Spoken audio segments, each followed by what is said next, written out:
Senadora, kasama pala yung buong Senado. So salamat sa inyo, no? At dapat i-refund nyo yung kinain ko sa labas. Hindi ko makakalain na magpapakalat na kayo. Alam ko lang, no? Hindi naman ako na-briefing ni Bejo na hindi natutulog.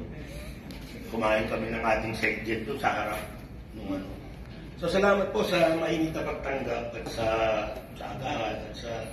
Nagulat kami, no? Akala namin ay isa lang maliit na classroom. Kaya nung pumasok dito, inisip ko baka may somon eh. Parang hindi ko pag mag-a-appeal dito, baka may wakar. Anyway, salamat din siyempre sa ating yung Teachers Dignity Coalition sa pagkakataon. So may hatag ako sa inyo ngayong papel, medyo theoretical, ideological, at susundan ng dalawang medyo legal. At mamaya magkakaroon naman tayo ng workshop.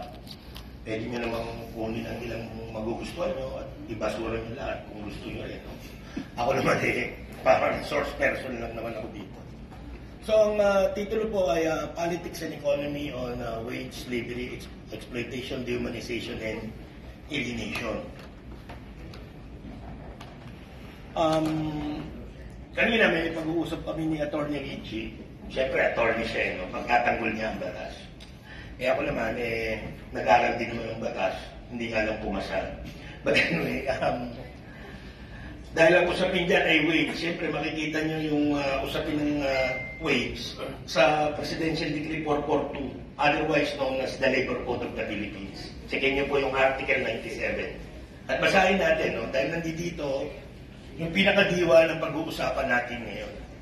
So sabi, wage, quote-unquote, paid to any employee shall mean the remuneration or earnings, however designated, capable of being expressed in terms of money, whether fixed or a certain time, task-based, or commission basis, or other method of calculating the same, which is payable by an employer to an employee under a written or unwritten contract of employment for work done or to be done, or for services rendered or to be rendered, and includes the fair and reasonable value as determined by the Secretary of Labor and Employment of board, lodging, or other facilities customarily furnished by the employer to the employee. Ngayon, tingnan po nyo yung pinakahuling pangungusap.